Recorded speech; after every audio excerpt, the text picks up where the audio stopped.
우리 계속 아모스서 강의하고 있는데요. 이 아모스서가 중요한 이유는 최초의 기록된 문서, 기록된 예언서이기 때문이라고 말씀드렸죠.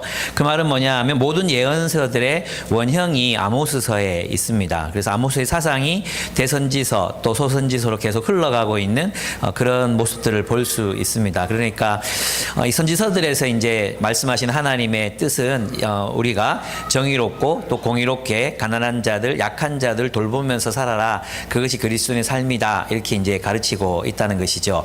그런데 이제 특별히 아모스서는 부자들의 책임, 특별히 권력을 가진 부유한 자들의 책임을 강조하고 있습니다. 오늘 본문도 마찬가지입니다. 이제 바산의 암소들이 나오는데 이들은 그 당시 당대의 권력자들의 아내들이었고 또 부유한 귀족 계층이었습니다. 우리 중에는 이제 사마리아의 부자들 같은 부자는 없기 때문에 아마 이 본문을 읽어도 우리는 안전하다, 우리에 대한 문제는 아니다 이렇게 안심하고 읽을 수 있는 것 같아요, 그죠? 그래서 마음껏 심판을 외치고 이렇게 하면 이 카타르시스와 이런 것들을 느낄 수는 있는데 한편 생각해 보면 어쩌면 이 본문에 나오는 바산의 암소들이라고 불리웠던 이 사마리아의 귀족 여자들은 어쩌면 우리 모두가 오늘날 우리 자본주의 사회 또 한국 사회에서 살아가는 사람들의 이 바라고 원하고 기도하는 되고자 하는 모습의 여인들이 바로 이들이었거든요. 우리에게도 이런 욕망은 없는지 한번 우리의 삶의 방향성을 한번 돌아볼 수 있도록 하는 본문인 것 같아요. 우리가 지금 당장에 부자가 된 사람은 없기 때문에 이 본문이 우리에게 적용이 되지 않는다고 생각할지 모르지만 어쩌면 우리의 삶의 방향성은 바산의 암소들처럼 아무 걱정 없이 그죠? 푸른 풀을 뜯고 그리고 그저 내가 좋아하는 일들 하면서 그렇게 살아가는 것, 그것이 어쩌면 우리의 삶의 목표, 방향이 되고 있지 않은가 이런 생각들도 한번 해볼 필요가 있을 것 같습니다. 그것은 뭐냐 하면 결국은 자신의 욕망을 추구하느라 주변을 돌아보지 못하는, 자신이 원하는 것을 추구하느라 주변에 있는 가난하고 또 가포눈들들을 돌보지 않는다면, 그들에게로 우리의 관심이 향하지 않는다면 우리 역시 똑같은 죄를 짓고 있는지도 모르겠습니다. 이 바산의 암소들, 첫 번째 단락에 암소들에 대한 얘기가 나오는데 이것은 자신의 욕망을 추구하는 삶을 사는 사람들에 대한 심판이라고 할 수 있습니다. 왜 이스라엘이 심판받느냐? 너희들은 모두가 자신의 욕망을 따라 살았다는 것입니다. 너희들의 욕망을 따라만 살았다 하는 것입니다. 이 바산이라는 땅은 훌륭한 목초지였습니다. 굉장히 이제 그래서 소들이 살기 되게 좋았던 땅이었던 것 같아요. 그리고 암소들은 이스라엘의 귀부인들을 지칭합니다. 그들은 세련된 매너 그리고 용모를 자랑하던 이들이었습니다. 이 암소라 불리운 이 여자들은 기름진 목초지에서 오로지 자신의 몸을 살찌우는 데만 관심이 있었습니다. 그랬기 때문에 원래 이제 포동포동 살찌운 암소를 이제 가장 먼저 잡아먹게 돼 있잖아요. 그래서 그 포동포동 살찌운 그들이 가장 먼저 심판의 대상이 된다고 이제 말합니다. 근데 이 아모스의 이 표현이 얼마나 충격적일지 생각해 보면 우리는 바산의 암소들이라고 부르고 있으니까 이 말이 어떤 거냐 하면 이 강남의 암소들아 이 강남의 암소들아 뭐 이렇게 누가 그 강남의 사랑의 교회나 이렇게 가가지고 이 강남의 암소들 이렇게 얘기하면 이 충격을 한번 여러분 상상해 보셨습니까? 그런 충격입니다. 그런 충격. 이 강남의 암소들아 이렇게 얘기하는 거랑 똑같은 건데 아모스는 정말 선지자들은 사람을 불편하게 하는 그런 재주가 있습니다. 저도 선지자의 반열이라고 할 수 있습니다.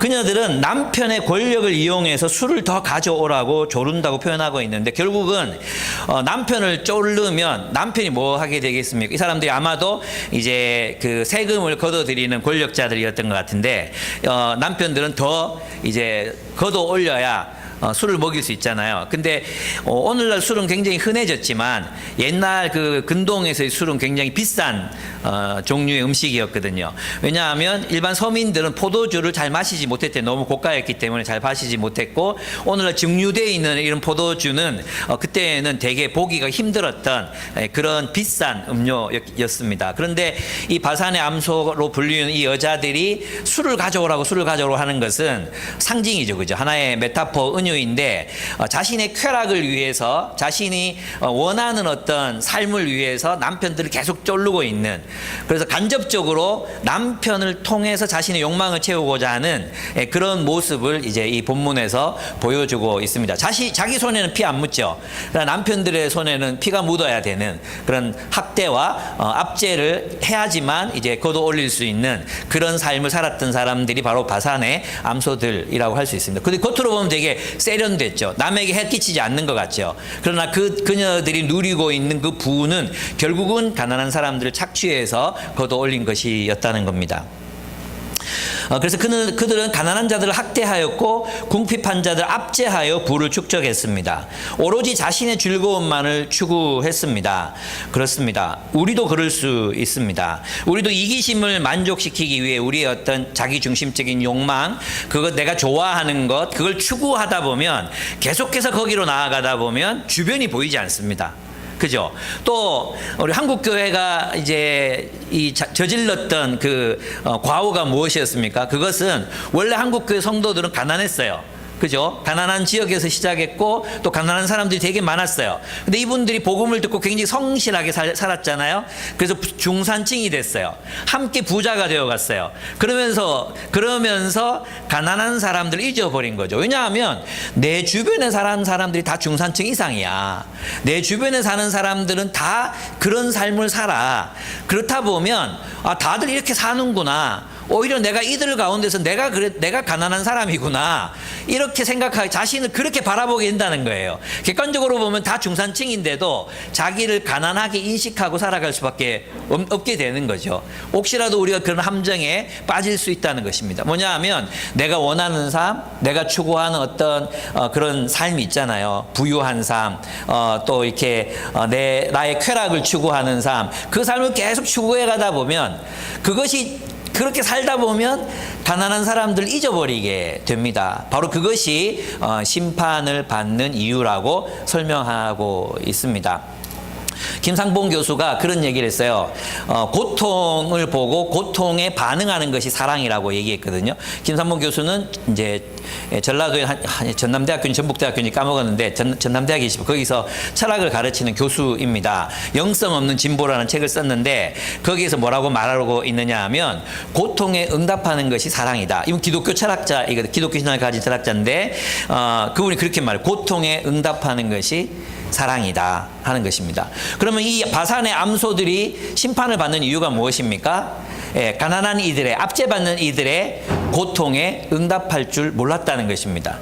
자신이 원하는 삶을 막 추구해 살다 보니까 그 압제받는 사람들의 고통에 공감할 수 없는 그런 상태가 되어버렸다는 것입니다. 오늘 많은 사람들이 그렇습니다. 사실 자기 인생이 너무나도 힘들다고 느끼고 때로는 자기가 계속해서 뭔가를 추구해 나가면서 주변에 있는 사람들, 힘들어하는 사람들을 잃어버리게 되면 우리는 뭘 잃어버리게 됩니까? 우리의 인간성을 잃어버리게 됩니다. 그 바산의 암소라 불리우는 이 귀부인들이 심판받는 이유는 무엇입니까? 너희는 인간성을 잃어버렸다는 것입니다. 너희는 고통에 응답할 줄 모르게 되었다는 것입니다. 타자의 고통, 다른 이들의 고통에 응답할 줄 모르는 사람, 그런 사람이 되어버렸기 때문에, 인간성을 상실했기 때문에 너희는 심판받는다는 것입니다. 그래서 여러분, 우리의 마음속에 고통받는 자들에 대한 연민, 고통받는 자들에 대한 안타까움, 그리고 공감, 이것이 항상 살아있으려면 우리는 누구와 우리를 동일시해야 되겠습니까? 예수께서 우리와 동일시하신 것처럼 우리도 이 땅에 가난한 자, 포로된 자, 눈먼 자, 눌린 자들과 우리 자신을 동일시해야 합니다. 그들과 한패거리가 되어야 됩니다. 우리가 부자들과 우리가 한패거리가 되어버리면 하나님이 우리를 또 복 주실 수 있죠. 그래서 뭐 재개발이 된다든지 이렇게 해서 하나님이 우리에게 축복을 부어주실 수 있지만 우리의 마음은 항상 가난한 자들과 우리를 동일시해야지, 내가 이만큼 벌고 이만큼 지위가 되니까 이만큼 수준이 되니까 나는 이 사람들과 내가 나의 수준을 맞추고 이 사람들이 내 편이야, 이 사람들과 내가 한패거리가 될 거야 라고 생각하는 순간 우리는 심판받는 대상이 되는 것입니다. 왜요? 예수께서 그렇게 사셨거든요. 예수께서 늘 가난한 자들과 자신을 동일시하면서 그들의 고통에 응답했고 그들의 고통에 반응했잖아요. 그래서 이 고통에 반응할 줄 모른다는 것, 이것은 문둥병이거든요. 여러분, 문둥병자들의 피부가 왜 떨어져 나가는지 아시죠? 고통을 느끼지 못하기 때문이에요. 기타 줄, 쇠줄을 이렇게 잡아서 치는데도 손가락이 떨어져 나가도 아픈 줄을 몰라요. 손에 못이 박혀도 아픈 줄을 몰라요. 예, 코를 풀어도 코가 떨어져 나갈 정도로 풀어대도 코가 아픈 줄을 몰라요. 그게 문둥병이에요. 영적인 문둥병이 뭐냐? 고통에 공감할 수 없는 것이 바로 심판받을 범죄, 하나님 보실 때 가장 심각한 죄라는 것입니다. 우리 모두가 있잖아요. 자기 자신의 아픔, 거기에 함몰되거나 아니면 내가 계속해서 내가 원하는 삶을 향해 나아가면서 주변을 돌아볼 수 있는 여유가 사라져 버리게 되면 그냥 내 주변에 있는 사람들, 그냥 중산층의 삶을 그냥 누리다 보면 그냥 바산의 암소들이 되는 것입니다. 수성구의 암소들, 동구의 암소들이, 동구의 숫소들이 되는 것입니다. 예. 소 여러분, 우리는 소가 되지 않기 위해 정말 각성해야 합니다. 정말 각성해야 합니다. 그들의 품위는 땅 위에 떨어지고 포로가 됩니다. 꼴싸워 나와지는 것입니다. 그들의 자존심은 땅바닥에 뭉개어져 버리게 됩니다. 그렇습니다. 자기 만족을 추구하며 가난한 자를 돌보지 않는 사람은 심판을 받습니다. 자기 만족을 추구하다 보면 이웃이 보이지 않게 됩니다. 그래서 공경에 빠진 형제를 돌보지 않는 것이 죄가 되는 것입니다. 야고보는 하나님 아버지 앞에서 정결하고 더러움이 없는 경건은 곧 고아와 과부를 그 환난 중에 돌아보고 또 자기를 지켜 세속에 물들지 않는 그것이니라고 말씀하셨습니다. 즉 세속에 물들지 않는 게 뭡니까? 세속에 물들지 않는 것이란 고아와 과부를 그 환난 중에 돌보는 것입니다. 예. 고아와 과부를 돌보지 않으면 경건하지 않은 거예요. 경건이 뭡니까? 가들리니스, 하나님 닮은 거잖아요. 그러니까 하나님을 닮은 자들은 어떻게 산다는 거예요? 예, 가난한 자들과 자신을 동일시하며 살아간다는 것입니다. 예. 근데 우리 한국 사회는 어떻습니까? 부자와 우리 자신을 동일시하려고 하지 않습니까? 오늘날 많은 MZ 세대들, 젊은 세대들이 왜 빈궁하고 가난하다고 생각하는가? 좀 생각해 보면 있잖아요. 진짜 수입은 낮아요. 물가는 올랐잖아요. 근데 수입은 줄어들었어요. 뭐 그대로 있거나. 근데 이 수입을 가지고 우리는 최고의 삶을 누리려고 해요. 집도 최고의 집을 살려고 하고요. 그죠? 차도 우리가 낼 수 있는 최대치 대출을 내서 살려고 하고요. 그죠? 누리는 것도 똑같아요. 누리는 것도 적어도 인스타에 사진 찍힐 정도의 삶을 누리려고 하잖아요. 우리 소비는 줄이지 않고. 그러면 어떻게 됩니까? 모두가 다 가난하다고 느껴요. 돈을 한 달에 1,000만 원 버는 사람이나 500만 원 버는 사람, 300만 원 버는 사람이나 모두가 다 가난하다고 느껴요. 우리의 소비를 줄이지 않기 때문에.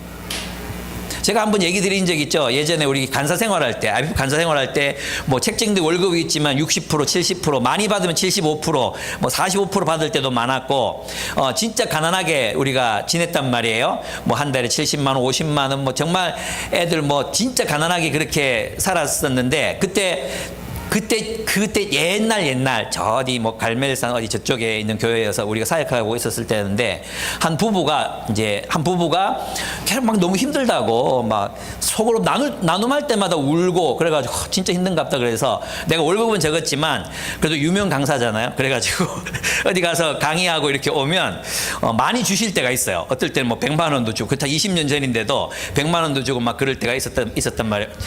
우리 교회가 아니니까 25년, 한 30년쯤 된 것 같아요.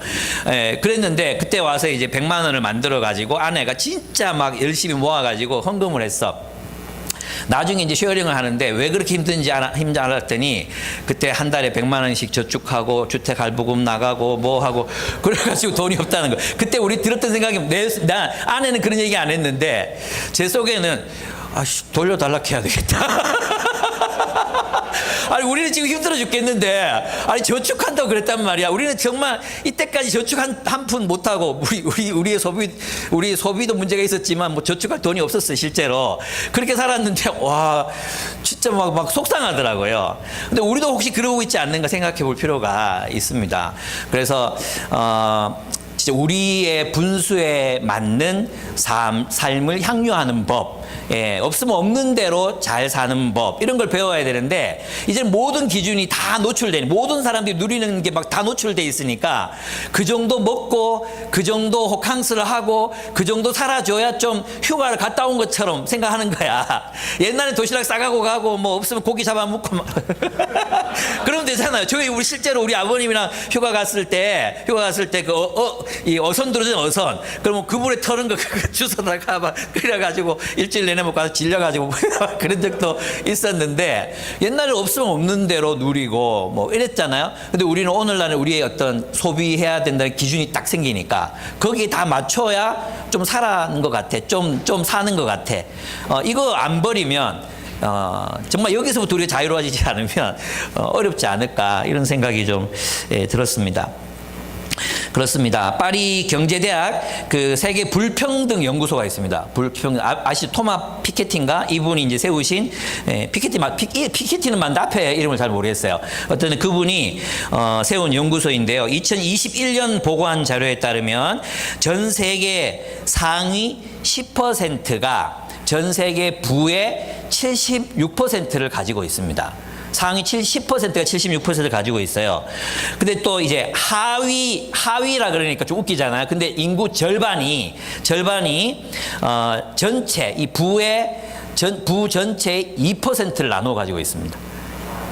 예, 10%도 아니고요. 2%. 상위 10%는 76%의 부를 가지고 있고 그 아래 50% 인구의 절반은 2%의 자산을 나누어 쓰고 있습니다. 이런 놀라운 불평등이 우리 지구상에 벌어지고 있습니다. 우리나라의 경우에는 상위 10%가 부의 66%를 가지고 있습니다. 근데 문제가 뭐냐면 코로나입니다. 코로나 기간이 지나가고 나서 3년 사이에 이 상위 10% 계급이 있는 사람들의 부가 약 4.5억 원 증가했습니다. 그럼 1년에 1억 5천씩 늘어난 겁니다. 1년에 1억 5천씩. 예, 별로 감이 안 오죠. 우리는 이런 돈을 가져본 적이 없기 때문에 1억 5천, 4억 5천 뭐 별로 감이 안 오잖아요. 근데 우리는 평생을 모아도 근로자가 봉급을 아무리 저축하고 모아도 1억 5천을 모으는 게 진짜 힘들다는 거 여러분 아시죠? 여러분의 삶이 증명한 여러분 통장에 1억 5천 없잖아요. 그리고 말 수 있잖아요. 진짜 열심히 살았는데 1억 5천 없어요. 뭐 몇천만 원도 없고 몇백만 원도 없는 사람도 많아요. 맞아요? 그리고 빚만 있죠. 빚만. 마이너스 된 빚만 있죠. 월급날은 비참한 날. 월급날 행복한 날이 아니라 뭐 나가고 나면 그런 날이 우리기 때문에 그렇죠. 근데 놀라운 건 이제 이 자산 대부분이 이제 금융 자산으로 늘어난다는 것입니다. 그러니까 어떤 생산에 참여한다든지 또는 뭐 상품을 만든다든지 부를 창출해내서 이 재산이 많아지는 게 아니라 금융이 금융. 그래서 이제 그 앤드류 세이어가 불로소득 시대의 부자들의 정체라는 책을 썼어. 최근에 나온 책인데 제가 뭣도 모르고 질렀다가 38,000원 하는 걸 알고 취소하고 싶었던 책이 이 책인데. 우리는 왜 부자들을 감당할 수 없는가? 원래 제목이 그거예요. 우리는 왜 부자들을 감당할 수 없는가? 이런 책을 썼습니다. 거기에서 뭐를 얘기하느냐 하면 70년대까지만 해도 부자들은 부를 창출했다는 표현을 써요. 부를 창출했다. 다시 말하면 생산해냈다는 거예요. 생산. 뭔가 만들어가지고 팔아서 부자가 됐다는 거예요. 근데 2000년대 이후에는 어떻게 바뀌냐면 부를 창출하는 게 아니라 부를 추출해낸다는 표현을 써요. 부의 창출과 부의 추출은 다른 의미잖아요. 부의 추출은 뭐냐 하면 있는 금융에서 이건 어떤 생산이나 어떤 가치를 생산하지 못해요. 근데 이것은 단순히 돈으로 돈을 버는 이런 일들이 2000년대 이후에 많아졌고 그 돈이 4억 5천, 3년 만에 4억 5천, 6년 지나면 9억이 돼요. 예, 또 조금 한 10몇 년 지나면은 18억이 돼요. 그러면 이 불평등은 계속해서 벌어질 수밖에 없는 그런 불평등이라는 거죠. 근데 있잖아요. 이게 생각해 보면은 그렇습니다. 우리나라는 이제 이게 더 이 빈부격차, 불평등의 문제가 심각하다고 할 수 있는 게 뭐냐 하면 상위 10%가 하위 50%보다 몇 배의 부를 축적하고 있느냐 하면 52배의 부를 축적하고 있어요. 근데 우리는 다른 나라도 큰 10% 부자들하고 그 정도 차이 안 나 이렇게 생각하잖아요. 우리 52배 이거 기억해놔요. 52배. 프랑스 7배. 좀 많이 차이 나는 데가 영국인데 9배밖에 차이 안 나요. 근데 한국은 52배. 그러니까 한국이 얼마나 굉장한 자본주의, 신자유주의 사회라는 걸 이제 보여주는, 불평등 지수가 계속해서 높아질 수밖에 없는 그런 사회라는 것을 보여줍니다.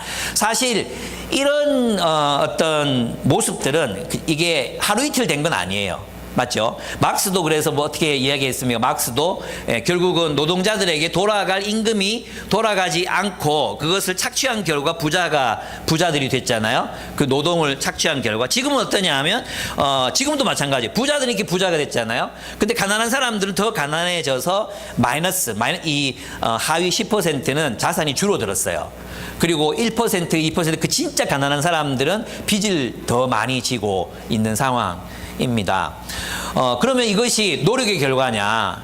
이것이 능력의 결과냐? 게을러서 그랬냐? 열심히 안 살아서 그랬냐?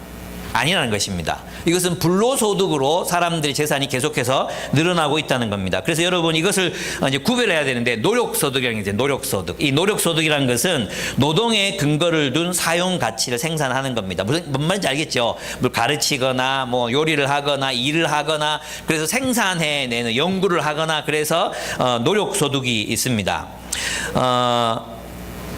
그렇죠. 이것은 건전합니다. 이건 생산에 의존하기 때문에 건전하다고 할 수 있습니다. 과거의 부자들은 어쩌면 이제 요런 부자들이 좀 있었어요. 그렇지만 그들도 또 생각해 보면 뭐 이렇게 그 산업시대 이후에도 막 이런 땅의 문제라든지 이런 것들 생각해 보면 이렇게 공평하다고는 할 수는 없지만 지금보다는 그래도 이런 소득의 불균형이 심각해지지 않았다는 거예요. 두 번째 소득은 뭐냐 하면 이전 소득이라고 불러요. 이것도 불로소득, 이전 소득. 이건 뭐냐 하면 기부에 의해서 생겨나는 거예요. 기부. 그러니까 가난한 사람들을 위해서 우리 돈을 모으고 이전해 주잖아요. 우리의 소득을 이전해 주잖아요. 근데 이것은 그들의 필요가 있기 때문에 우리가 이제 모금을 해서 그렇게 도왔듯이 이것은 필요가 있기 때문에 정당하다고 할 수 있습니다. 근데 불로소득은 뭐냐 하면 오로지 자산의 지배로부터 나오는 불로소득. 이것은 권력에 기반하기 때문에 불이하다고 할 수 있는 것입니다.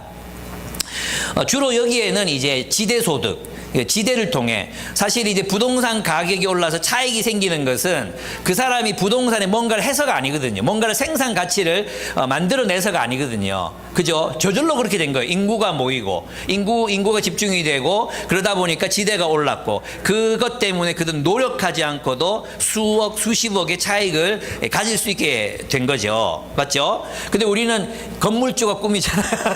이런 불로소득을 얻고 싶은 게 우리 꿈이잖아요. 근데 이것도 불로소득이 될 수도 있고 안 될 수도 있는데 이 건물에서 나오는 이자나 이런 것들이 물가 상승률이라든지 거기에 뭐 막 걸맞게 이렇게 가면 좋은데 완전히 그냥 인구가 증가했다는 이유만으로만 그런 이제 부를 다 가져가는 것, 이것은 불이하다. 이것은 불이하다. 그렇게 본 게 사람의 헨리 조지, 크리스찬 사회과학자였던 그런 헨리 조지 같은 사람들이 지대 소득, 그것은 불이한 소득이라고, 그래서 그걸 환수해서 가난한 사람들과 나눠야 된다는 주장을 했던 것입니다. 그런 주장을 하는 사람들이 그리스도인들 가운데는 많이 있었습니다. 그렇습니다. 또 하나가 뭐냐 하면 대출 이자입니다. 대출로 받는 이자. 여러분 아시죠? 신용도가 좋으면 거액을 낮은 이자 이율 1%, 2%로 가져갈 수 있습니다. 그러나 신용도가 낮으면 어떻게 됩니까? 신용도 떨어지면 높은 위험부담이라고 말하지. 그 사람들 위험부담이라고 말하는 그 사람 못 받을 수도 있으니까 말하는데 실제로 못 받는 게 아니에요. 어떻게든 악착같이 다 받아내거든요. 그 10%에서 20%, 많게는 28%, 뭐 법적으로 42%까지 받게 돼 있습니까? 그런 식의 이제 이율을 걷어가요. 그러면 위에 있는 사람들은 이자 소득으로 돈을 벌잖아요. 맞아요? 그럼 밑에 있는 사람들은 이자 때문에 자산이 털리고 있잖아요. 그럼 이 아래에 있는 이 이자 소득이 다 어디로 갑니까? 다 위로 올라가고 있는 거죠. 안 그렇습니까? 밑에는 가난해지는데 이들이 가져 마땅해야 될 소득이 어디로 갑니까? 저 위로 올라가잖아요. 근데 있잖아요. 이슬람 은행은 그렇게 하지 않아요. 이슬람 은행은 이자를 최소한을 줘요. 그리고 그 이자 수익을 가지고 가난한 사람을 도와요. 어디서 많이 들어보지 않았습니까? 이거 성경에서 말하는 거 아닙니까?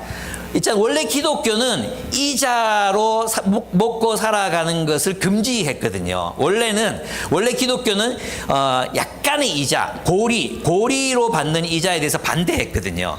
예. 왜냐하면 금융이라는 것도 하나의 뭐 자산이고 투자의 가치가 있다고 생각하니까. 근데 우리는 이렇게 생각하잖아요. 상식적으로 우리가 은행에 돈을 맡기면 어떤 일이 난다고 생각해요? 은행에서 기업들에게 투자해주고, 그래서 기업이 돈을 벌면 돈을 갚아서 은행이 또 돈이 더 많아진다고 착각하고 있거든요. 여기 기업 하시는 분들 있죠? 기업 대출 해주는가요? 기업 기업 대출 해줍니까? 중소기업들한테 대출 해줍니까? 안 해줍니다. 그러면 어디에다가 대출하는지 아십니까? 부동산에 대출합니다. 담보가 있어야 됩니다. 담보. 그럼 그건 결국은 또 부동산 대출로 이어지는 거예요. 이해됩니까? 그리고 또 지대소득으로 가는 거죠. 그러니까 오늘날에 은행이 순기능을 하고 있다고 생각한다면 그럼 완전히 착각이에요. 완전히 착각이에요. 은행도 똑같이 그들이 가지고 있는 수익을 또 금융상품에 또 투자합니다. 그러니까 생산은 안 되고 계속해서 뭐예요? 악순환인 거죠. 그 끝이 지금이에요. 그 끝이. 이제는 돌려도 안 되는 거예요, 이제.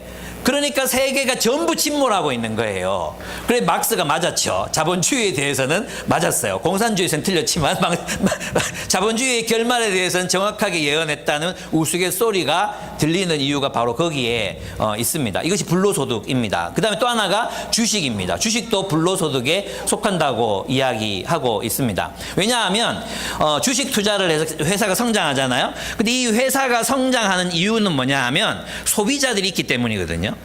그리고 또 여기서 일하는 사람들이 있기 때문이거든요. 근데 이 주식회사라는 것이 주주들의 이익만 보장하거든요. 주주들에게 이익과 배당금을 주잖아요. 근데 이 주식회사가 성장하는 데는 모든 공동체가 함께 기여했다는 거예요. 그래서 여기 주식회사에 대해서 반대하고 모든 사람들의 이익이 돌아갈 수 있도록 해야 된다는 그런 주장들도 나오는 이유가 또 거기에 있는 겁니다. 그렇습니다. 그런데 그러면 이제 그럼 목사님 뭐 하잔 말입니까? 혁명할까요? 혁명하면 안 되지. 왜냐하면 베드로전서에 뭐라고 얘기했습니까? 인간이 세운 제도에 순복하라 그러잖아요. 그럼 어쩔 수 없이 우리는 이 제도 안에서 살아갈 수밖에 없어요.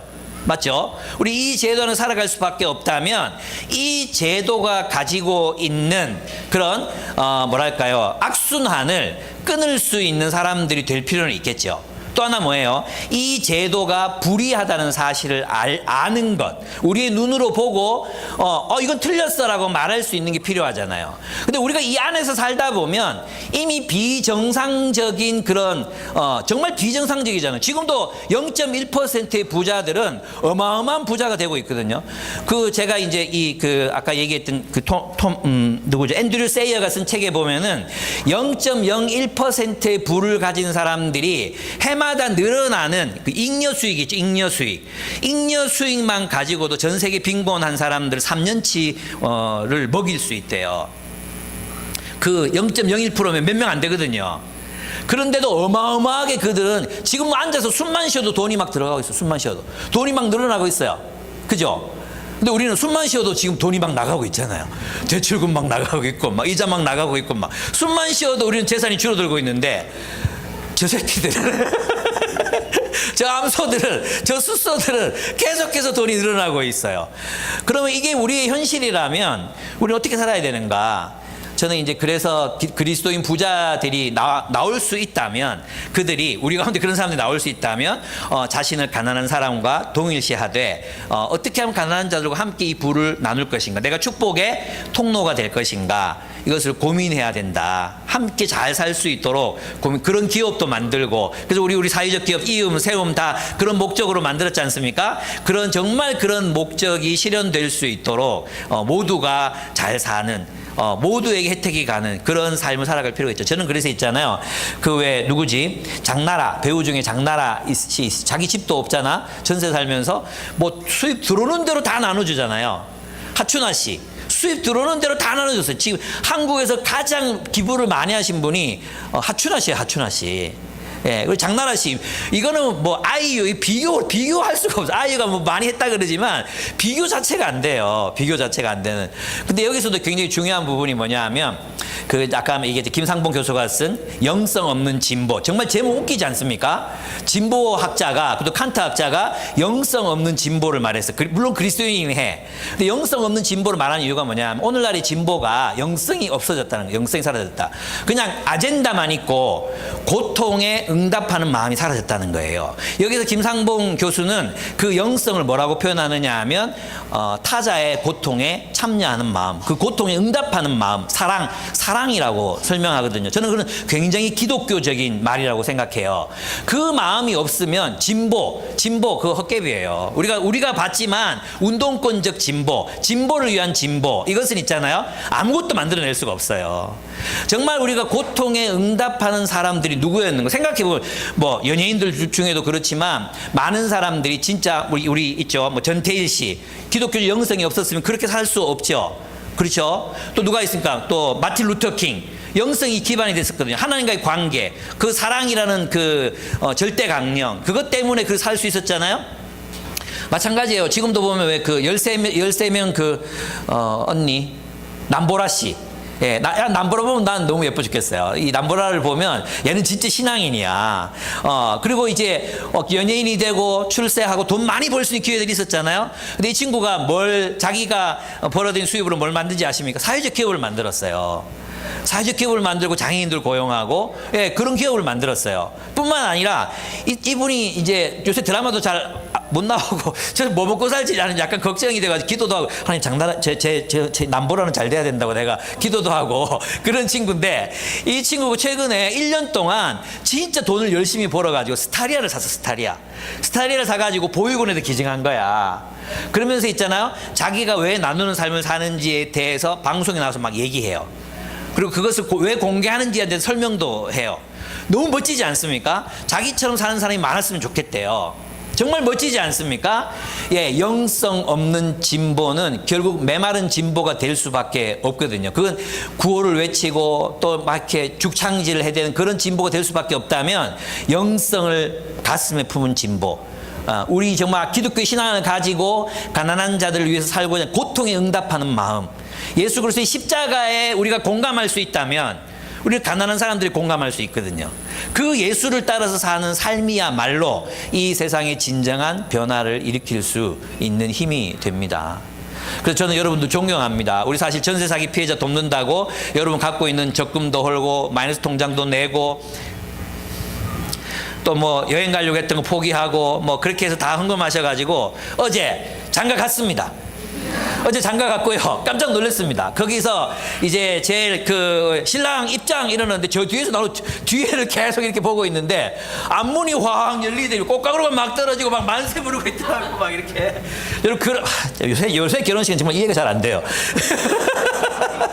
앞에서 막 나와가지고 그래서 눈 감고 했대요. 하락에 눈 감고 했대요. 그리고 목사님 고맙다고. 제가 거기서 뭐 그런 얘기를 할 수도 없으니까 진짜 감동적이더라고요. 어쩌면 결혼도 못할 뻔했고 어쩌면 자살할 수도 있었던 한 청년을 우리가 살렸잖아요.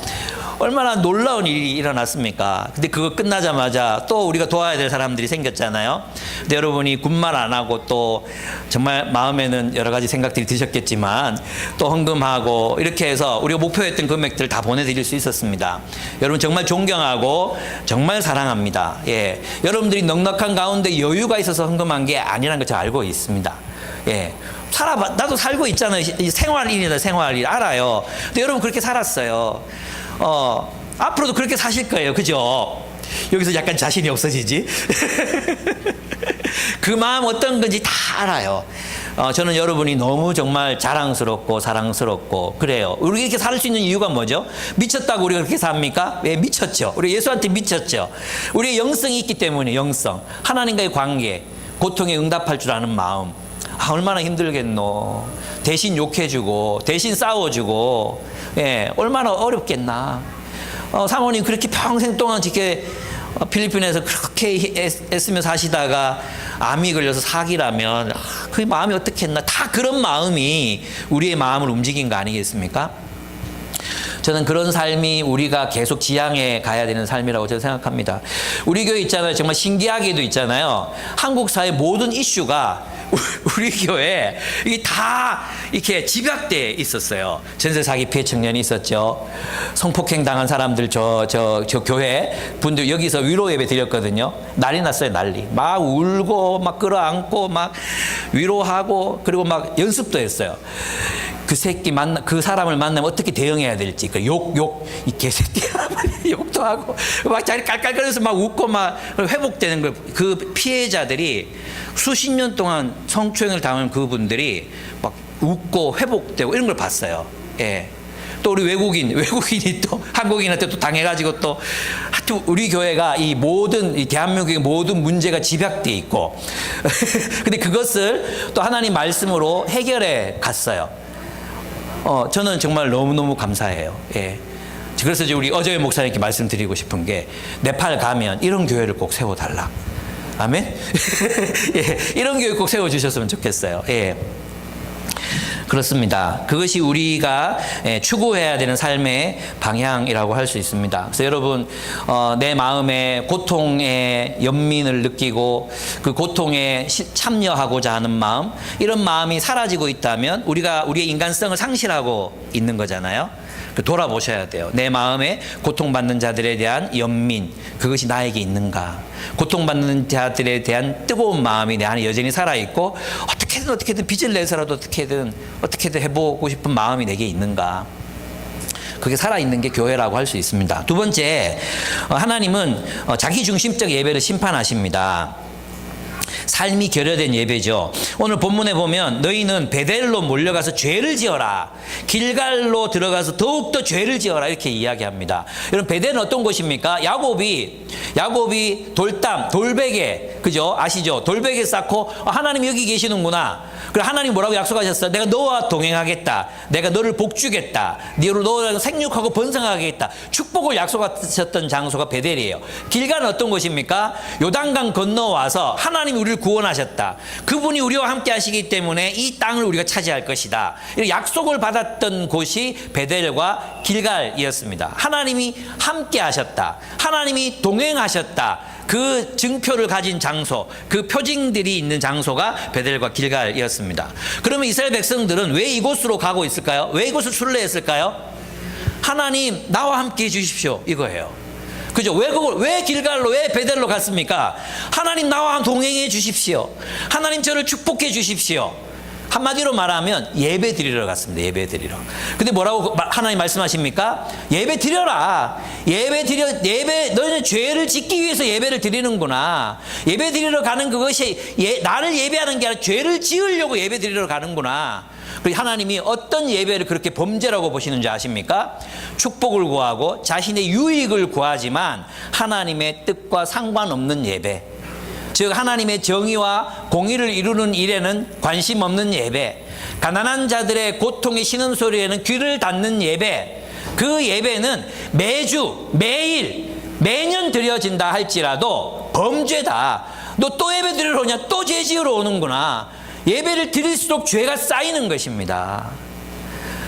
오늘날 얼마나 많은 한국 교회가 이러한 예배 속에 있을까? 많은 사람들이 예배를 통해 하나님의 축복을 구하고 하나님의 동행을 구하지만 실제로는 하나님의 하나님을 진노케 하는 그런 예배를 우리가 드리고 있지는 않을까?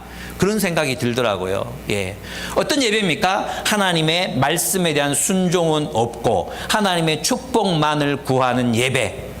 하나님의 말씀에 대한 순종, 정의와 공의는 사라지고 하나님의 동행만을 구하는 예배. 하나님 말씀에 대한 순종은 없고 40일 동안 그저 자기 자식들 좋은 대학 들어가면 끝나는 그런 예배. 그런 예배가 드려지면 드려질수록 하나님을 진노케 하신다는 것입니다. 삶이 결여된 예배는 하나님을 화나게 합니다. 아침마다 너희 희생을 원래 매년 드리게 돼서 매년 1년에 한 번만 드리면 되는 거예요. 근데 아침마다 희생을 드리라는 거죠. 3일마다 너희 11조를 드리라. 이것이 너희의 기뻐하는 반이라. 이것이 너희가 기뻐하는 반이라. 내가 기뻐하는 것이 아니라 너희 좋은 거 해라. 그냥 너희 좋은 거 해라. 이런 뜻입니다. 이들은 이기적인 동기로 바쳤습니다. 누룩 넣은 것으로 감사제를 드리며, 원래 제물로 바치는 건 누룩을 넣으면 안 돼요. 누룩 넣어. 왜? 누룩 넣은 게 더 좋으니까. 빵을, 누룩 없는 빵을 어떻게 먹어야? 이게 우리도 먹어야지. 누룩 넣는 거죠. 정말 이기적이죠. 자기 중심적인, 말씀과 상관없는. 또 큰 소리를 알리면서 화목제물 드려라 이거예요. 주여, 우리 아들이 서울대 입학하게 하심을 감사드리나이다. 이러면서 감사제를 드리는 거예요. 하나님, 저 수성구에 45평 아파트를 사게 하심을 감사한금 하셨습니다. 목사도 더불어서 막 이제 해주죠. 이런 걸 얘기하는 겁니다. 그러면 그럴수록 뭐 한다는 거예요? 죄를 다하는도다. 심판을 받을 짓을 계속하는구나. 이렇게 주님이 판단하신다는 것입니다. 그렇습니다. 그들은 하나님의 말씀이 아닌 자기중심적인 종교 생활을 하고 있었기 때문에 심판을 당합니다. 우리의 신앙은 내가 위로받고, 내가 잘되고, 내가 삶의 지혜를 얻어서 뭔가 형통한 길을 걷고, 이것을 위해서 부르심 받는 게 아니에요. 우리는 왜 부르심 받았는가? 왜 부르심 받습니까? 하나님 우리를 선택했다 했잖아요. 그 선택의 맥락, 그 선택이란 단어가 나오는 모든 맥락을 살펴보세요. 다 무엇이 되어 있습니까? 사명이에요, 사명. 내가 너를 선택했다. 그 말에는 있잖아요. 내가 너를 천국 보내주겠다. 이런 말이 아니라 내가 너를 선택했다. 너는 그러므로 정의와 공의의 백성으로 살아라. 이게 다, 여기 다 연결돼요. 여기에. 그렇죠.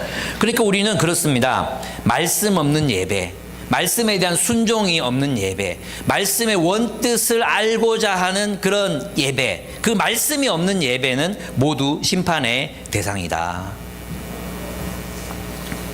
우리 중심의 예배가 될 수도 있습니다. 그리고 그것은 실제로는 우상숭배라는 것이 하나님의 말씀이십니다. 하나님과의 동행을 구하면서도 하나님의 뜻에 순종하지 않는 하나님의 백성은 심판을 받습니다. 세 번째, 영적 무감각. 이것도 심판의 대상이 됩니다. 왜 영적으로 무감각해질까요? 왜 하나님 말씀을 못 들을까요? 그 이유는 자기중심적 사고 때문이에요. 자기중심적 사고. 하나님의 말씀에 반응할 줄 모르는 사람들입니다. 여러분 있잖아요. 하나님이 말씀하실 때 들어야 돼요. 맞죠? 우리 애들도 패봐서 알잖아요. 우리 애들 볼 때 진짜 때리고 싶어서, 야, 진짜 말 들어라. 안 들으면 맞는다. 진짜 맞는데, 진짜 때린대. 이러면서 우리 못 때리고 덜덜 떨고 있잖아요. 얘 왜 말을 안 듣지? 속으로 왜 말을 안 듣지? 이 새끼 말 좀 들어라. 너 맞는다고. 이렇게 해도 애들은 계속 그러고 있잖아요. 그러면 때리는 거예요. 말로 안 되면 때리는 거잖아요. 그죠? 물론 그렇게 패면 안 되지만, 이스라엘 백성은 똑같았다는 거죠. 먼저 하나님이 자연재해나 이런 심판의 어떤 행위를 먼저 하시는 게 아니에요. 선지자를 보내요, 선지자. 선지자가 가서 하나님 말씀을 먼저 전해. 근데 못 알아들어. 아니, 못 알아듣는 게 아니지. 다 알아듣고도 안 해. 안 들어. 선지자 잡아 죽이고 나가라 하고 박해하고 그래. 그럼 어떻게 돼요? 그때 이제 심판이 임하는 겁니다. 여러분, 모세가 이제 그 출애굽할 때 이집트 왕 바로 찾아가가지고 처음부터 막 이렇게 심판한 게 아니잖아요. 뭐 내 백성을 보내라. 근데 안 보내니까 조금씩 하다 나중에 장자를 죽이는 데까지 나아가게 되잖아요. 그런 것입니다. 첫째는 6절에 보면 흉년, 그 다음 7절에 가뭄, 그 다음에 농산물의 전염병 9절, 10절에는 사람들의 전염병, 그리고 11절에는 그 땅이 뒤집어집니다. 땅이. 지진을 말합니다. 지진이 일어나서 온 땅이 뒤집어지는 걸 말하는 것입니다. 이게 무슨 말이냐 하면, 우리는 있잖아, 하나님의 경고에 민감하게 깨어 있어야 한다는 것입니다. 그러니까 이러면 돼. 우리 하나님 말씀을 늘 연구하고 묵상하고 듣고 나누면서 하나님의 뜻에 순종하고 있으면 돼요. 그러면 그 심판 우리 게 아니에요. 근데 있잖아, 이 말씀을 들어도 깨닫지 못하는 게 있잖아요. 우리 삶에도 마찬가지예요. 저는 제가 생각을 해보니까, 제가 말씀을 늘 연구하고 묵상하지만 어떤 고통이 없으니까 내가 못 알아듣는 지점들이 있었던 것 같아요. 그 확성기가 저한테는 우리 딸내미 현지였어요. 현지가 내 안에 어떤 기준들이 있거든요. 내 안에 어떤 기준들, 뭐 이렇게 살아야 돼. 애를 뭐 잘못 키웠으니까 저렇게 됐지. 뭐 이런 여러 가지 있죠. 내 나름 마음 안에 있는 편견과 내 안에 있는 독단적인 어떤 면들, 이런 것들이 있었어요.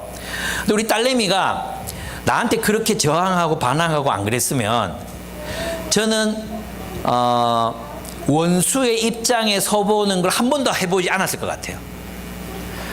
근데 딸내미 그렇게 이걸 죽일 수도 없고 살릴 수도 없고 미치겠는 거예요. 얘기했죠. 그래서 저 인천에 초대돼가지고 조이에서 설교하고 있는데 설교 생각은 하나도 안 나고 찬양하는데 하나님 도와주세요. 죽을 것 같아요. 하나님 도와주세요. 이 기도밖에 안 나오는 거예요. 예. 기도했어요. 기도. 하나님 그 딸 우리 좀 살려주세요. 우리 딸님이 하나님 버리지 않게. 난 얘가 하나님 떠날 것 같은 거예요. 하나님 다 좋은데 하나님 떠나지 않게 해주세요. 어떻게 하나님한테 붙들어 있게 해주세요. 그러면서 이제 그 기도하는데 하나님 미워 죽겠어요. 막 이렇게 기도하는데 얘기했죠. 그 딸이 얼마나 외로웠는지 보여주시더라고요. 그 딸이 교회가 개척되고 나서 지금까지 같이 해오면서 얼마나 외로운지. 이건 안 겪어본 사람 몰라요. 예, 여러분 내가 이렇게 얘기해도 그 마음이 어떤 건지 정말 이해하기 어려운데 그 딸이 얼마나 외로웠는지 친구라고 사귀어놓으면 떠나고 얼마나 외로웠을까. 그러면서 이제 얘가 중학교 고등학교 때 뭘 이렇게 예수님의 제자 훈련 읽었거든요.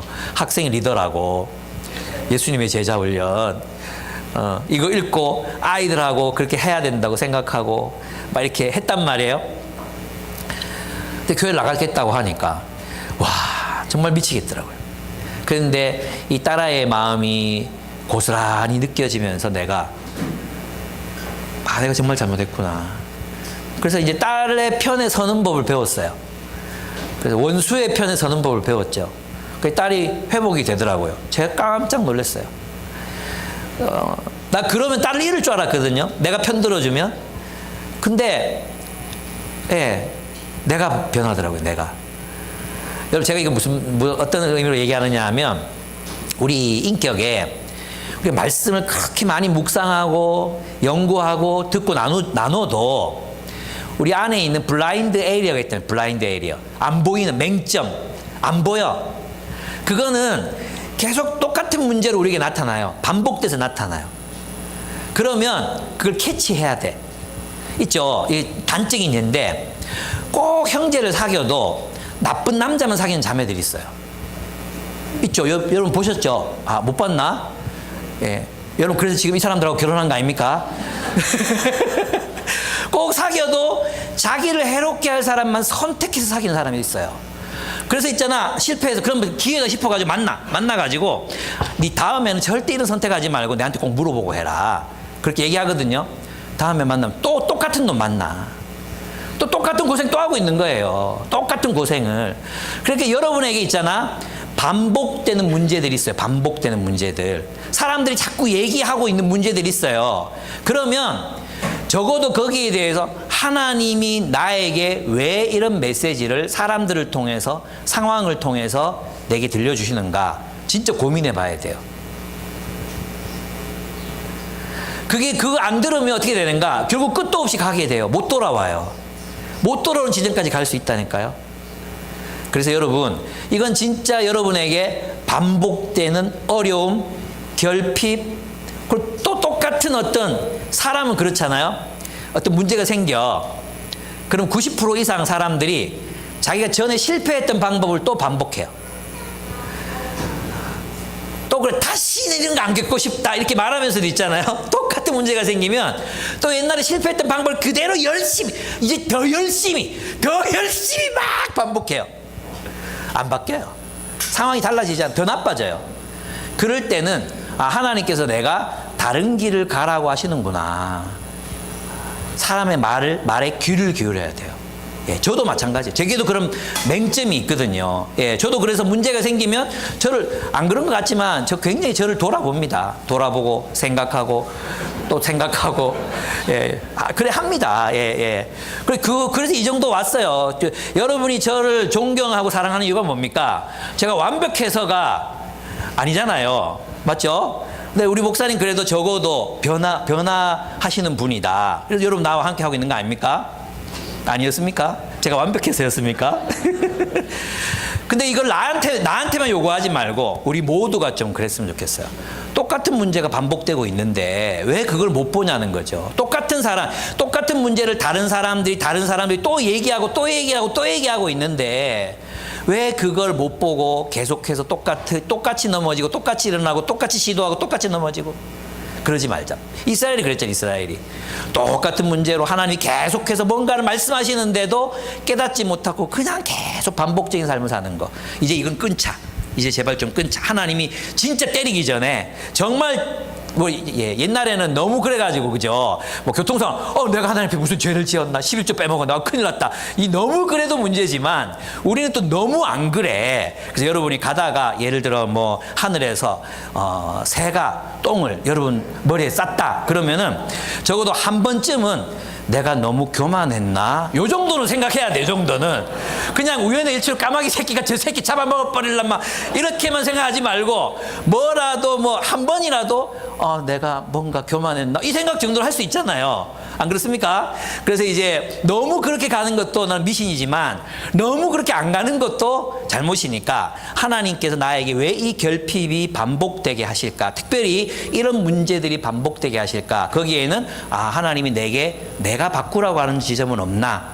네, 그걸 꼭 생각해서 바꿔가시는 여러분들이 되셨으면 좋겠습니다. 그렇습니다.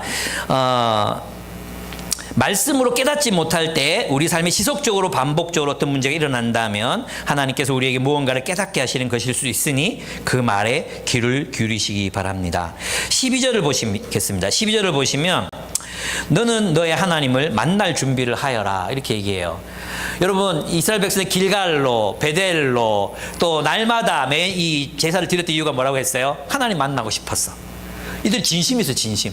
이들의 동기는 순수한 거였어요. 하나님 만나고 싶다. 하나님 만나고 싶어요. 길갈로 가고 베델로 가고 했단 말이에요. 하나님 응답이 뭡니까? 만나줄게. 근데 어떻게 만납니까? 이제 심판받는 거죠. 한마디로 이제 뒤지는 거죠. 내 너희 만나러 가겠다. 만날 준비를 하여라. 너희 소원을 들어주겠다. 내가 너희에게 나타나 너희를 만날 것이다. 그러나 그것은 재앙일 것이다. 우리는 하나님을 만나는 것 자체를 막 우리의 삶 순종 없이 하나님 만나는 거 두려워해야 됩니다. 사실 하나님 만나주세요. 이 두려운 기도입니다. 사실 그죠? 우리 예수 그리스도 때문에 만날 수 있지만 예수님 때문에 우리는 우리의 모든 죄악을 주님 앞에 맡기고 하나님을 기쁘게 만날 수 있지만 주님은 여전히 우리에게 변화를 요청하고 계십니다. 지난 시간에 바울산지에서 얘기했어요. 그리스도인은 왜 심판받는가? 변화되지 않기 때문에 심판받는 거거든요. 그대로 있기 때문에 심판받는 거거든요. 변화해야 합니다. 그래도 우리가 성장하고 진보하고 있다는 것을 하나님 앞에 증명해 보일 수 있어야 합니다. 근데 놀라운 것은 뭐냐 하면 13절 산을 만드시고 바람을 창조하시고 하시고자 하는 것을 사람에게 알리시고 여명을 어둠으로 바꾸시고 땅의 높은 곳을 밟고서 걸어다니시는 분, 그분의 이름은 주 만군의 하나님이십니다. 이렇게 이야기하고 있습니다. 즉 어떤 뜻입니까? 여러분 여기서 보면 이제 이 뒤에도 나오는데 이 상황을 뒤집어 엎으십니다. 여명을 어둠으로 만드시고 바꾸시고 땅의 높은 것을 밟아서 낮아지게 만드시는 분이 하나님이시라는 겁니다. 사람이 한 게 뭐예요? 불의를 정의로 바꿨잖아요. 부정직을 정직으로 바꿔놨잖아. 이 모든 질서를 비상식을 상식으로 만들어놨잖아요. 근데 하나님께서 나타나셔서 그걸 다시 뒤집어 엎으시겠다는 거예요. 너희가 여명이라 부르는 걸 어둠으로 바꾸고 너희가 어둠이라 부르는 것을 여명으로 바꾸겠다. 내가 실현하겠다. 이런 뜻이 여기에 포함되어 있습니다. 그래서 우리 하나님은 격변의 하나님이십니다. 하나님은 변화를 일으키시는 하나님이십니다. 그러면 이제 저는 이런 생각 들거든요. 그럼 하나님께서 결국 이스라엘을 전쟁의 참화 속으로 몰아넣겠다는 뜻이잖아요. 그죠? 그러면 부자들도 이 고대 전쟁에서 부자들은 이제 참패를 당하면 노예로 팔려가거나 여자들은 상류로 팔려가거나 이렇게 해서 완전히 멸망하게 되는 거였잖아요. 가난한 사람은 거기도 가난하고 여기도 가난하니까 큰 어려움은 없는데 그래도 가난한 사람들도 이곳에서 어려움을 겪잖아요. 전쟁이 났는데 누구라도 피해갈 수가 없지 않습니까? 그죠? 그럼 우리가 만약에 우리가 지금 겪고 있는 이 기후 위기 우리 청송이 우리 처가인데 말씀드렸죠. 사과가 10%밖에 안 나와요. 예, 청송사과 그러면 정말 맛있고 뭐 정말 그랬더니 그 돈도 많이 버셨거든요. 근데 이제는 10%도 안 나와요. 지금 나오는 사과가 그 즙 짜는 용밖에 안 나오는 거예요. 상품성이 떨어져요. 근데 이런 시기에 이제 기후 위기. 지금 복숭아 심는 사람들도 청도도 마찬가지일 건데 복숭아 꽃이 안 열려가지고 복숭아가 거의 수확이 불가능한 상태라고 제가 들었거든요. 이런 일들이 지금 한국에서 계속 벌어지고 있습니다. 봄에 너무 비가 많이 와가지고 꽃이 이제 열매를 맺지 못하는 이런 상태들이 계속 반복되고 있습니다. 이것은 무엇일까요? 저는 하나님의 심판이라고 생각합니다. 우리의 탐욕을 멈추고 너희가 가던 길을 돌아보고 이제는 좀 이제 생각해라. 다른 길을 걸어가라.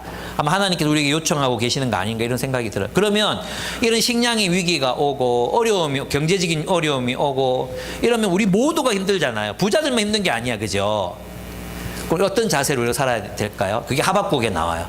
여러분 이 소선지서 12권 한 권의 책이라고 했죠. 한 권. 그 한 권의 책 가운데 하박국이 나오는데 하박국은 심판이 막 진행되기 직전에 그런 고백을 담은 글입니다. 거기에 우리가 정말 알고 있는 무화과 나무 잎이 마르고 외양간에 양이 없고 또 소가 없을지라도 나는 기뻐하고 기뻐하라는 말씀하시잖아요. 그게 뭐냐면 전쟁의 참화 속에서 하박국이 드리는 기도거든요. 찬송이거든요. 제가 한번 읽어드릴게요. 그 소리를 듣고 나의 창자가 뒤틀린다. 나의 창자. 이 창자가 뭐냐 하면 이 근동사회에서는 이집트 사람들이 이제 미라를 만들잖아요. 미라를 만들 때 내장을 다 패내요. 내장을 다 파내서 항아리에 담아요. 항아리에. 이 내장은 뭐냐면 영혼이 거기 있다고 생각해요. 영혼이. 사람의 영혼, 감정 이런 것들이 내장에 있다고 생각해요. 내장을 파내서 해요. 심장은 갈비뼈 밑에다가 그대로 보존해요. 왜냐하면 이 심장이 마음이에요. 마음. 이 심장은 생각과 감정, 이 모든 영혼의 핵심이 심장이에요. 그 심장을 여기 달아놓는 거예요. 그리고 정말 놀라운 게 뭐냐면 뇌는 다 파내서 버려요. 그러니까 인간의 뇌는 장식품인 거예요. 이 뇌는 기능을 못해. 이 뇌의 기능을 심장이 한다고 믿었어요. 그래서 여기서 있잖아요. 창자가 뒤틀리며 이 말은 뭐냐 하면 정말 힘들어하고 있는 하박국의 모습을 말하는 것입니다. 정말 전쟁의 참화가 온다고 말하니까 진짜 힘든 거예요. 너무너무 힘든 거예요. 그 막 창자가 막 꼬일 만큼의 아픔, 그 아픔을 겪고 있는 거죠. 그런데 그 소리에 나의 입술이 떨린다. 전쟁으로 심판하신다는 하나님의 말씀을 듣고 내 입술이 덜덜덜덜 막 떨리는 거예요. 나의 뼈가 속에서부터 썩어 들어간다. 나의 다리가 후들거린다. 그러나 나는 우리를 침략한 백성이 재날 당할 날을 참고 기다리겠다. 무화과 나무에 과일이 없고 포도나무에 열매가 없을지라도 올리브 나무에서 딸 것이 없고 밭에서 거두어 드릴 것이 없을지라도 우리의 양이 없고 외양간에 소가 없을지라도 나는 주님 안에서 즐거워하련다. 나를 구원하신 하나님 안에서 기뻐하련다. 주 하나님이 나의 힘이시다. 나의 발을 사슴과 같게 하셔서 산등성이를 마구 시답게 하신다. 오직 의인은 믿음으로 말미암아 살리라. 이것이 하박국의 고백이었습니다. 우리는 어쩌면 하나님의 심판 가운데 있는지 모릅니다. 저는 하나님의 심판이 임박했거나 심판이 진행 중이라고 저는 생각합니다. 우리가 돌이키지 않으면 하나님께서 더 큰 참화를 이 세상, 이 탐욕의 세상 가운데 몰고 오실 수도 있다고 저는 생각합니다. 그때라도 또 지금 우리가 경제 위기를 겪고 있는 이 상황 속에서도 전쟁과 방불한 이런 어려움 그것과는 비교할 수 없는, 어제 우리 들어봤지만 가자에 있는 사람들 진짜 토끼몰이 당하듯이 갈 데가 없는, 그래도 계속해서 폭격하고 사람을 죽이려고 하는 진짜 인종 학살이 일어나고 있는 그 땅에서 사람들이 살아가고 있잖아요. 거기에 비하면 아무것도 아니지만 우리도 나름의 어려움을 겪고 있는데 어떻게 살 것인가? 하나님 안에서 기뻐하고 즐거워하련다. 무화과 나무에 나무 열매가 없고 외양간에 소가 없을지라도 밭에 소출이 없을지라도 하나님의 심판이 진행된다 할지라도 나는 하나님 안에서 기뻐하고 즐거워하련다. 이게 무슨 뜻이겠습니까? 하나님 안에서의 삶이란 비록 가난하지만, 비록 우리가 가진 것이 없지만 서로 나누고 서로를 사랑하고 서로를 돌보고 그래서 기뻐하며 사는 삶, 전쟁의 참화 가운데서도 서로를 사랑하기를 포기하지 않는 삶, 나는 그 삶을 살아내련다. 오직 의인은 믿음으로 말미암아 살리라. 고백했던 그 고백이 여러분의 고백이 되기를 축복합니다. 하나님이 여러분과 함께 계십니다. 함께 기도하겠습니다.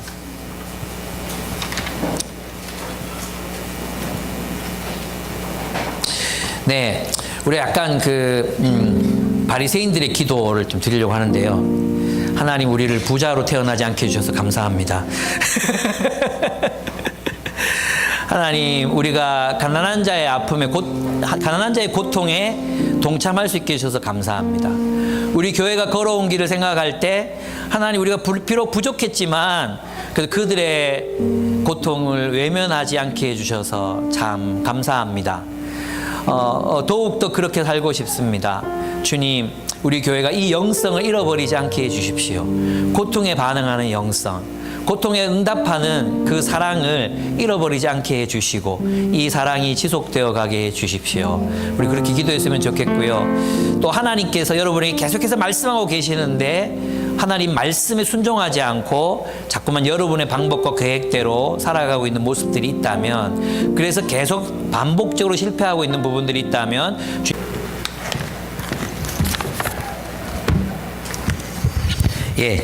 우리 계속 아모스서 강해하고 있는데요. 이 아모스서가 중요한 이유는 최초의 기록